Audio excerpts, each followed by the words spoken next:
నమస్కారం సార్. ఎలా అనిపించింది? రప్ప రప్ప బాగుందా?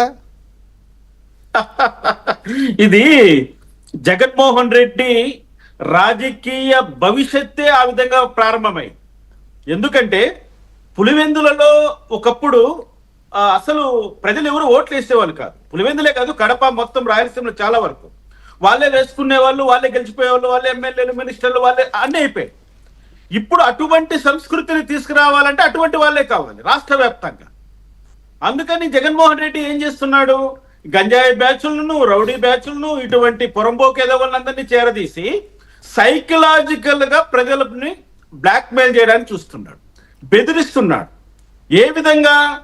ఎవరైనా సరే తెలుగుదేశం పార్టీని సపోర్ట్ చేసే వాళ్ళు కానీ, తెలుగుదేశం పార్టీ అంటే నడిచే వాళ్ళు కానీ, ఎవరైనా మమ్మల్ని అడ్డగించే వాళ్ళు ఎవరైనా, పోలీసులైనా ఇంక్లూడింగ్, వాళ్ళను రఫ్ ఆడిచ్చేస్తాము, రఫ నరికి పడేస్తామని స్పష్టంగా చెప్పాడు ఆయన.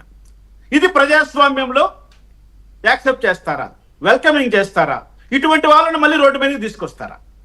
మరి ఇతని రోడ్డు మీద తిప్పుతున్నది ఎవరు? అధికారంలో ఉన్నటువంటి మీరు. అసలు కనీసం పొదిలి సంఘటన తర్వాత అయినా, తెనాలి ఐతానగర్ సంఘటన తర్వాత అయినా జగన్మోహన్ రెడ్డి గారు ఒక అప్లికేషన్ పెట్టినా, ఆయన పార్టీ వాళ్ళు అప్లికేషన్ పెట్టినా అసలు మీ ఇంటెన్షన్ ఏంటి? మీరు ఏ విధంగా చేయబోతున్నారు? ఇటువంటి కార్యక్రమాలు చేస్తారా, చేయరా? మీరు మాకు అఫిడవిట్ ఇవ్వండి అంటూ కనీసము లా అండ్ ఆర్డర్ చూసే వాళ్ళైనా చూసుకోవాలి కదండి.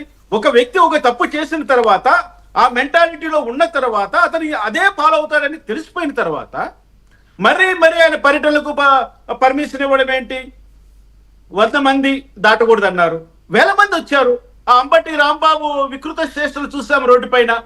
ఎంతగా ఆ కుర్రాళ్ళందరూ ఆ 2 వీలర్స్ వేసుకొని ఆ సైలెన్సర్స్ తీసేసి వాళ్ళ రోడ్డు పైన చేస్తుంటే, రోడ్డు మీద ప్రయాణించేటువంటి ప్రయాణికులకు, ఆర్టీసీ బస్సులలో ప్రయాణించేటువంటి ప్రయాణికులకు, మహిళలకు, వృద్ధులకు, ప్రతి ఒక్కరికి ఇబ్బంది కలిగింది. అంతేకాదు, నిన్ను చూడడానికి వచ్చి నీకు పూలేయడానికి పెట్టుకున్న వ్యక్తిని కూడా మీరు గుద్దేసి వెళ్ళిపోయారు. ఆయన ప్రాణం పోతున్నా పట్టించుకోలేదు. కనీసం హాస్పిటల్కి తీసిపోదామన్న ఇంకిత జ్ఞానం లేకుండా 2 ప్రాణాలు తీసేశారు.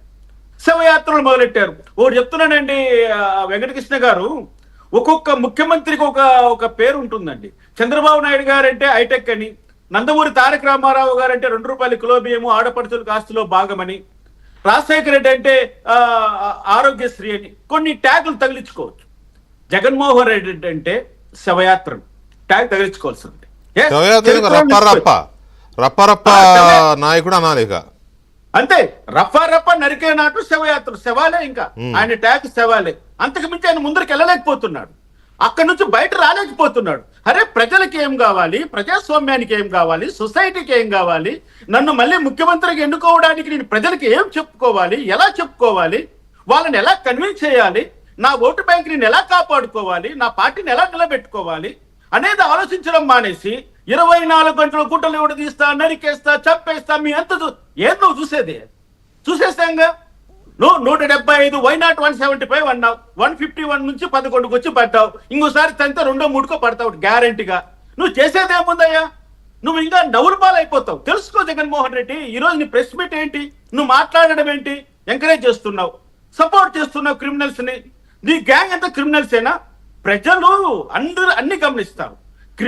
క్రిమినాలజీని ఎవరు యాక్సెప్ట్ చేయరు. మీ కడప జిల్లాలోనే మీ తండ్రి చేసినటువంటి, మీ తాత చేసినటువంటి రౌడీజాన్ని కూడా ప్రజలు సహించలేదు, క్షమించలేదు. కానీ ఇప్పుడు రాష్ట్రంలో, ఎంతో పరిణితి చెందినటువంటి ఈ రాష్ట్రంలో, ఎంతో విద్యావంతులు ఉన్నటువంటి రాష్ట్రంలో నువ్వు 24 గంటలు రౌడీజాన్ని నమ్ముకుంటేలా? ఒకటే అండి వెంకటకృష్ణ గారు, ఒకటి మాత్రం క్లియర్. జగన్మోహన్ రెడ్డి 30 సంవత్సరాలు సీఎంగా ఉంటారన్నవాడు ఖచ్చితంగా తన గొయ్యి తన తీసుకొని పైన కప్పేసి పెట్టుకున్నాడు. ఇంకెవరు ఆయన బాగుపరచలేదు, ఎవరు బయటకు తీయలేరు. ఇక్కడ ఒక విషయాన్ని గమనిస్తే, కొంతమందికి కొన్ని రకాల శబ్దాలు లేకపోతే కొన్ని రకాల ఇష్టాలు ఉంటాయి.